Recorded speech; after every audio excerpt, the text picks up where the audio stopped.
नमः शिवाय। हर हर महादेव। नमस्कार, मैं मीना तिवारी आप सभी का अपने YouTube परिवार में हार्दिक स्वागत करती हूँ। और आज की इस वीडियो में आप सुनेंगे शिव महापुराण का दूसरा और तीसरा अध्याय। हे सूत जी, कलयुग में इस कथा के द्वारा कौन कौन से पापी शुद्ध होते हैं, उन्हें कृपा पूर्वक बताइए और इस जगत को कृतार्थ कीजिए। सूत जी महाराज बोले, हे मुनि, जो मनुष्य पापी, दुराचारी, खल तथा काम और क्रोध आदि में निरंतर डूबे रहने वाले हैं, वो भी इस पुराण से अवश्य शुद्ध हो जाते हैं। ये कथा वास्तव में उत्तम ज्ञान यज्ञ है, जो सदा सांसारिक भोग और मोक्ष को देने वाला है और सभी पापों को नष्ट करने वाला और भगवान शिव को प्रसन्न करने वाला है। इस संबंध में मुनिगण इस प्राचीन इतिहास का उदाहरण दिया करते हैं, जिसके श्रवण मात्र से पापों का पूर्णतया नाश हो जाता है। बहुत समय पहले की बात है, किरात नगर में एक ब्राह्मण रहता था, जो अज्ञानी, दरिद्र, रस बेचने वाला था। वैदिक धर्म से विमुख था। वो स्नान, संध्या आदि कर्मों से भ्रष्ट हो गया था और वैश्य वृत्ति में तत्पर रहता था। उसका नाम था देवराज। वो अपने ऊपर विश्वास करने वाले लोगों को ठगा करता था। उसने ब्राह्मणों, क्षत्रियों, वैश्य, शूद्रों और दूसरों को भी अनेक बहानों से मारकर उनका धन हड़प लिया था। बाद में उसने अधर्म से बहुत सारा धन अर्जित कर लिया, परंतु उस पापी का थोड़ा सा भी धन कभी धर्म के कार्य में नहीं लगा। एक दिन वो ब्राह्मण एक तालाब पर नहाने गया।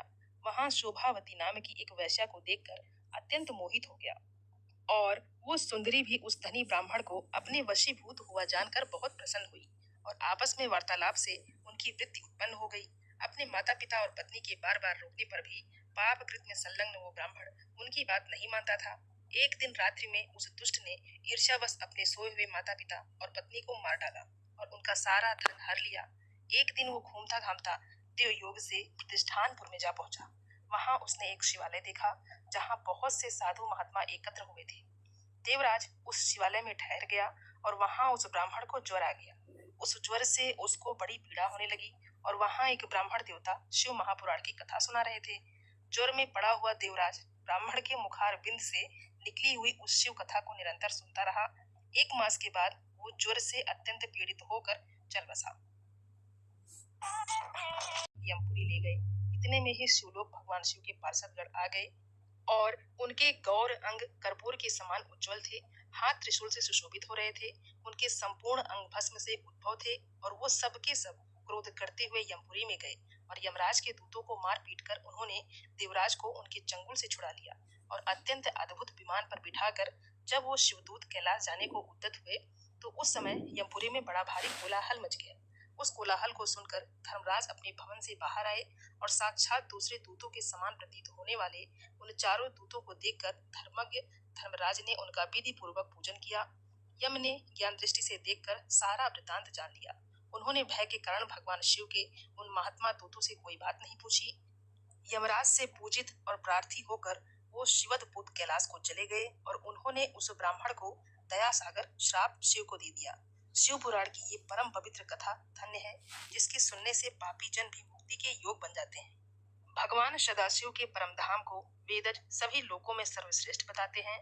ब्राह्मण, क्षत्रिय, वैश्य, शूद्र और अन्य प्राणी, यहाँ तक कि जिस पापी ने धन के लोभ से अनेक लोगों की हत्या की हो तथा अपने माता पिता और अपनी पत्नी को भी मार डाला, वो ब्राह्मण देवराज भी इस कथा के प्रभाव से भगवान शिव के परम धाम को प्राप्त करके तत्क्षण मुक्त हो गया। शौनक जी बोले, हे महाभाग सूत जी, आप सर्वज्ञ हैं। इस इतिहास को सुनकर मेरा मन अत्यंत आनंद में निमग्न हो रहा है। अमृत पीने वालों को लोक में कहीं मुक्ति प्राप्त नहीं होती, किंतु भगवान शंकर की कथा अमृत का पान तो प्रत्यक्ष ही मुक्ति देने वाला है। सदाशिव की जिस कथा की सुनने मात्र से मनुष्य शिवलोक को प्राप्त कर लेता है, वो कथा धन्य है। सूत जी बोले, हे शौनक, सुनिए, मैं आपके सामने गोपनीय कथा वस्तु का भी वर्णन करूंगा, क्योंकि आप शिव भक्तों में अग्रगण हैं और वेद देवताओं में श्रेष्ठ हैं। समुद्र के निकटवर्ती प्रदेश में एक वास्कल नामक गांव है, जहाँ वैदिक धर्म से विमुख महापाप द्विज निवास करते हैं। द्विज यानी कि ब्राह्मण, वो सबके सब बड़े दुष्ट हैं। उनका मन दूषित विषय भोगों में ही लगा रहता है। वे ना तो देवताओं पर विश्वास करते हैं और ना भाग्य पर। वो सभी कुटिल वृत्ति वाले हैं, किसानी करते हैं और भांति भांति के घातक अस्त्र शस्त्र रखते हैं। वो बेविचार करने वाले और खल हैं। ज्ञान, वैराग्य और सधर्म को वो बिल्कुल भी नहीं जानते। वो सभी पशु बुद्धि वाले और सदा दूषित बातों को सुनने में संलग्न रहते हैं और जहाँ के तुझ ऐसे हों, वहाँ के अन्य वर्णों के विषय में क्या कहा जाए। अन्य वर्णों के लोग भी उन्हीं की भांति कुत्सित विचार रखने वाले स्वधर्म विमुख और खल हैं। वो सदा कुकर्म में लगे रहते हैं और नित्य विषय भोगों में ही डूबे रहते हैं। वहाँ की सब स्त्रियां भी कुटिल स्वभाव की, स्वेच्छाचारी, पापायुक्त, कुत्सित विचार वाली और व्यभिचारिणी हैं। वो सद्व्यवहार और सदाचार से सर्वथा शून्य है। कुजनों के निवास स्थान उस वास्कल नामक गांव में किसी समय एक बिंदु नामधारी ब्राह्मण रहता था। वो बड़ा अधर्मी था, वो दुरात्मा और महापापी था। यद्यपि उसकी स्त्री बड़ी सुंदर थी, तो भी वो कुमार्ग पर ही चलता था। काम वासना से कलुषित चित्त वो वैश्यागामी था। उसकी पत्नी का नाम चंचला था। वो सदा उत्तम धर्म के पालन में लगी रहती थी। इस तरह कुकर्म में लगे हुए उस बिंदु के बहुत वर्ष व्यतीत हो गए। उसकी स्त्री चंचला काम से पीड़ित होने पर भी, स्वधर्म नाश के भय से क्लेश सहकर भी दीर्घ काल तक धर्म से कभी भ्रष्ट नहीं हुई। परंतु दुराचारी पति के आचरण से प्रभावित होने के कारण काम पीड़ित होकर आगे चलकर वो स्त्री भी दुराचारी हो गई और इस तरह दुराचार में डूबे हुए पति पत्नी का बहुत सा समय व्यर्थ बीत गया। तदनंतर शूद्र जाति वैश्या का पति बना हुआ वो दूषित बुद्धि वाला दुष्ट ब्राह्मण बिंदुक समय अनुसार मृत्यु को प्राप्त होकर नरक में जा पड़ा। बहुत दिनों तक नरक के दुख भोगकर वो मूढ़ पापी बिंदुक पर्वत पर भयंकर पिशाच हुआ। इधर उस दुराचारी पति बिंदुक के मर जाने पर वो मूढ़ हृदय वाली चंचुला बहुत समय तक पुत्रों के साथ अपने घर में ही रही। एक समय योग से किसी पुण्य पर्व के आने पर वो इस समय जाकर किसी तीर्थ के जंगल में स्नान किया। फिर वो साधारणतया मेला देखने की दृष्टि से बंधुजनों के साथ इधर उधर घूमने लगी। इधर उधर घूमते घूमते किसी देव मंदिर में उसने एक दैवज ब्राह्मण के मुख से भगवान शिव की परम पवित्र एवं मंगलकारी उत्तम पौराणिक कथा सुनी। कथावाचक ब्राह्मण कह रहे थे कि जो स्त्रियां पर पुरुषों के साथ व्यभिचार करती हैं, वो मरने के बाद जब यमलोक में जाती हैं, तब यमराज के दूत उन्हें लोहे से दागते हैं। पौराणिक ब्राह्मण के मुख से ये वैराग्य बढ़ाने वाली कथा सुनकर चंचुला भय से व्याकुल होकर कांपने लगी और जब कथा समाप्त हुई और लोग वहां से बाहर चले गए, तब वो भयभीत नारी एकांत में शिव पुराण की कथा वाचने वाले उन ब्राह्मण से कहने लगी। चंचुला ने कहा, ब्राह्मण, मैं अपने जानती थी, इसलिए मेरे द्वारा बड़ा दुराचार हुआ है। स्वामी, इसे सुनकर मेरे ऊपर अनुपम कृपा करें। आप मेरा उद्धार कीजिए। हे प्रभु, मैंने मन बुद्धि के कारण घोर पाप किया है। आज वैराग्य रस से ओतप्रोत आपके इस प्रवचन को सुनकर मुझे बड़ा भय लग रहा है। मैं कांप उठी हूँ और मुझे इस संसार से वैराग्य हो गया है। मुझ मूढ़ चित्त वाली पापनी को धिक्कार है। मैं सर्वथा निंदा के योग्य हूँ। मैं कुत्सित विषयों में फंसी हुई हूँ और अपने धर्म से विमुख हो गई हूँ। थोड़े से सुख के लिए अपने हित का नाश करने वाले तथा भयंकर कष्ट देने वाले घोर पाप मैंने अनजाने में ही कर डाले हैं। हाय, न जाने किस किस घोर कष्टदायक दुर्गति में मुझे पड़ना पड़ेगा और वहाँ कौन बुद्धिमान पुरुष कुमार में मन लगाने वाली मुझ पापनी का साथ देगा। मृत्यु काल में उन भयंकर यमदूतों को मैं कैसे देखूंगी। जब वो बलपूर्वक मेरे गले में फंदे डालकर मुझे बांचेंगे, तब मैं कैसे धीरज धारण कर सकूंगी। नरक में जब मेरे शरीर के टुकड़े टुकड़े किए जाएंगे, उस समय विशेष दुख देने वाली उस महायातना को मैं वहां कैसे सहूं। हे ब्राह्मण, आप ही मेरे गुरु हैं, आप ही माता और पिता हैं। आपकी शरण में आई हुई मुझ दीन अबला का उद्धार कीजिए। सूत जी महाराज बोले, हे शौनक, इस प्रकार खेद और वैराग्य से युक्त हुई चंचला उस ब्राह्मण के चरणों में गिर पड़ी। तब उन बुद्धिमान ब्राह्मण ने कहा, सौभाग्य की बात है कि भगवान शंकर की कृपा से शिवपुराण की इस वैराग्य युक्त और श्रेष्ठ कथा को सुनकर तुम्हें समय पर चेत हो गया। हे ब्राह्मण पत्नी, तुम डरो मत, भगवान शिव की शरण में जाओ। शिव की कृपा से सारा पाप तत्काल नष्ट हो जाता है। मैं तुमसे भगवान शिव की कीर्ति कथा से युक्त उस परम वस्तुओं का वर्णन करूंगा जिससे तुम्हें सदा सुख देने वाली उत्तम गति प्राप्त होगी। शिव की उत्तम कथा सुनने से ही तुम्हारी बुद्धि इस तरह पश्चाताप से युक्त और शुद्ध हो गई है। साथ ही तुम्हारे मन में विषयों के प्रति भी वैराग्य हो गया है। पश्चाताप ही पाप करने वाले पापियों के लिए सबसे बड़ा प्रायश्चित होता है। सत्पुरुषों ने सबके लिए पश्चाताप को ही समस्त पापों का शोधक बताया है। जो पुरुष विधि पूर्वक प्रायश्चित करके निर्भय हो जाता है, वो अपने कुकर्म के लिए पश्चाताप नहीं करता। उसे प्रायः उत्तम गति प्राप्त नहीं होती, परंतु जिसे अपने कुकृत्य पर हार्दिक पश्चाताप होता है, वो अवश्य उत्तम गति का भागी होता है। इसमें कोई संशय नहीं है। इस शिव पुराण की कथा को सुनने से जैसी चित्त शुद्धि होती है, वैसे दूसरे उपायों से नहीं होती। जैसे दर्पण साफ करने पर निर्मल हो जाता है, उसी प्रकार इस शिव पुराण की कथा से चित्त अत्यंत शुद्ध हो जाता है। इसमें भी कोई संशय नहीं है। मनुष्यों के शुद्ध चित्त में जगदम्बा पार्वती सहित भगवान शिव विराजमान रहते हैं। इससे वो विशुद्ध आत्मा पुरुष श्री सदाशिव के परम पद को प्राप्त होता है। इस प्रकार ये कथा रूपी साधन सभी प्राणियों के लिए उपकारी है और इसी कारण महादेव जी ने इसको आग्रह पूर्वक प्रकट किया है। इस कथा से भगवान उमापति का ध्यान सिद्ध हो जाता है और उस ध्यान से परम ज्ञान और उससे मोक्ष की प्राप्ति हो जाती है। इस उत्तम कथा का श्रवण समस्त मनुष्यों के लिए कल्याण का बीज है, इसलिए यथोचित मार्ग से इसकी आराधना अथवा सेवा करनी चाहिए। और ये कथा श्रवण भव बंधन रूपी रोग का नाश करने वाली है।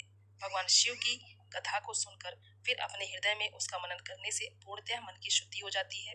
मन की शुद्धि होने से महेश्वर की भक्ति अपने दोनों पुत्रों ज्ञान और वैराग्य के साथ निश्चय ही प्रकट होती है। तत्पश्चात महेश्वर के अनुग्रह से दिव्य मुक्ति प्राप्त होती है, इसमें संशय नहीं है। जो शिव भक्ति से वंचित है उसे पद समझना चाहिए, क्योंकि उसका मन माया के बंधन से आसक्त है। वो निश्चय ही संसार बंधन से मुक्त नहीं हो पाता है। हे ब्राह्मण पत्नी, इसलिए तुम विषयों से मन को हटा लो और भक्ति भाव से भगवान शंकर की इस परम पावन कथा को सुनो। परमात्मा शंकर की इस कथा को सुनने से तुम्हारे चित्त की शुद्धि होगी, मोक्ष की प्राप्ति होगी। निर्मल चित्त से भगवान शिव के चरणारविंदों का चिंतन करने वाली की एक ही जन्म से जन्म में मुक्ति हो जाती है। ये मैं तुमसे सत्य कहता हूँ। सूत जी बोले, शौनक, इतना कहकर वो श्रेष्ठ शिव भक्त ब्राह्मण मौन हो गए। उनका हृदय करुणा से आर्द्र हो गया। वो सिद्ध चित्त महात्मा भगवान शिव के ध्यान में मग्न हो गए। तदनंतर बिंदु की पत्नी चंचुला मन ही मन प्रसन्न हो उठी। ब्राह्मण का उक्त उपदेश सुनकर उसके नेत्रों में आनंद के आंसू छलक आए थे और वो ब्राह्मण पत्नी चंचुला हर्षित हृदय से उन श्रेष्ठ ब्राह्मण के चरणों में गिर पड़ी और हाथ जोड़कर बोली, मैं कृतार्थ हो गई। तत्पश्चात उठकर वैराग्य युक्त तथा उत्तम बुद्धि वाली वो स्त्री जो अपने पापों के कारण भयभीत थी, उन महान शिव भक्त ब्राह्मण से हाथ जोड़कर गदगद वाणी में कहने लगी। चंचुला बोली, ब्राह्मण, हे शिव भक्तों में श्रेष्ठ, हे स्वामी, आप धन्य हैं, परमार्थदर्शी हैं और सदा परोपकार में लगे रहते हैं, इसलिए आप श्रेष्ठ साधु पुरुषों में प्रशंसा के योग्य हैं। हे साधु, मैं नरक के समुद्रों में गिर रही हूँ, आप मेरा उद्धार कीजिए, मेरा उद्धार कीजिए। पौराणिक अर्थ तत्व से संपन्न जिस सुंदर शिव पुराण की कथा को सुनकर मेरे मन में संपूर्ण विषय वैराग्य उत्पन्न हो गया है, उसे इस शिव पुराण को सुनने के लिए इस समय मेरे मन में बड़ी श्रद्धा हो रही है। सूत जी बोले, ऐसा कहकर हाथ जोड़कर उनका अनुग्रह पाकर चंचुला उस शिव पुराण की कथा को सुनने की इच्छा मन में लिए उन ब्राह्मण देवता की सेवा में तत्पर होकर वहां रहने लगी। तदनंतर शिव भक्तों में श्रेष्ठ और शुद्ध बुद्धि वाले उन महान ब्राह्मण देवता ने उसी स्थान पर उस स्त्री को शिव पुराण की उत्तम कथा सुनाई। इस प्रकार उस कोकड़ नामक महाक्षेत्र में उन्हीं ब्राह्मण से उसने शिव पुराण की वो उत्तम कथा सुनी जो भक्ति ज्ञान और वैराग्य को बढ़ाने वाली तथा मुक्ति देने वाली है। उस परम उत्तम कथा को सुनकर वो ब्राह्मण पत्नी अत्यंत कृतार्थ हो गई। उन सदगुरु की कृपा से उसका मन शीघ्र ही शुद्ध हो गया। भगवान शिव के अनुग्रह से उसके हृदय में शिव के सगुण रूप का चिंतन होने लगा। इस प्रकार सदगुरु का आश्रय लेकर उसने भगवान शिव में लगी रहने वाली तथा उत्तम बुद्धि पाकर शिव की सच्चिदानंदमय स्वरूप का बारंबार चिंतन आरंभ किया। तत्पश्चात समय के पूर्ण होने पर भक्ति ज्ञान और वैराग्य से युक्त चंचुला ने अपने शरीर को बिना किसी कष्ट के त्याग दिया। इतने में ही त्रिपुर शत्रु भगवान शिव का भेजा हुआ एक दिव्य विमान द्रुत गति से वहां आ पहुंचा, जो उनके अपने गढ़ों से संयुक्त और भांति भांति के शोभा साधनों से संपन्न था। चंचुला उस विमान पर आरूढ़ हुई और भगवान शिव की श्रेष्ठ पार्षदों ने उसे तत्काल शिवपुरी में पहुंचा दिया। उसके सारे मल धुल गए थे, उसके सारे पाप धुल गए थे। वो दिव्य रूप धारी दिव्यांगना हो गई थी। उसके दिव्य अव्यय उसकी शोभा बढ़ाते थे। मस्तक पर अर्धचंद्र का मुकुट धारण किए वो गौरंगी देवी शोभासली दिव्य आभूषणों से विभूषित थी। वहां पहुंचकर उसने त्रिनेत्रधारी महादेव जी को देखा। ब्राह्मण विष्णु आदि देवता उन सनातन शिव की सेवा कर रहे थे। सभी मुख्य मुख्य देवता गणेश जी, भृंगी जी, नंदी जी, वीरभद्रेश्वर जी आदि गण उत्तम भक्ति के साथ उनकी उपासना कर रहे थे और उनकी अंगकांत करोड़ों सूर्य के समान प्रकाशित हो रही थी। कंठ में नील चिन्ह शोभा पाता था। उनके 5 मुख थे और प्रत्येक मुख में 3-3 नेत्र थे। मस्तक पर अर्ध चंद्राकार मुकुट शोभा देता था। उन्होंने अपने वामांग में गौरी देवी को बैठा रखा था, जो विद्युत पुंज के समान प्रकाशित थी। गौरीपति महादेव जी की कांत कपूर के समान गौर थी। उन्होंने सभी अलंकार धारण कर रखे थे। उनका सारा शरीर श्वेत भस्म से अभिभाषित था। वो शरीर पर श्वेत वस्त्र शोभा पा रहे थे। इस प्रकार परम उज्जवल भगवान शंकर का दर्शन करके वो ब्राह्मण पत्नी चंचुला बहुत प्रसन्न हुई। अत्यंत प्रीत युक्त होकर उसने बड़ी उतावली के साथ भगवान शिव को बारंबार प्रणाम किया। फिर हाथ जोड़कर वो बड़े प्रेम आनंद और संतोष से युक्त होकर विनीत भाव से खड़ी हो गई। उसके नेत्रों से आनंद कुओं की अप्रल धारा बहने लगी और संपूर्ण शरीर में रोमांच हो गया। उस समय भगवती पार्वती और भगवान शंकर ने उसे बड़ी करुणा के साथ अपने पास बुलाया और सौम्य दृष्टि से उसकी ओर देखा। पार्वती जी ने तो दिव्य रूप धारी बिंदु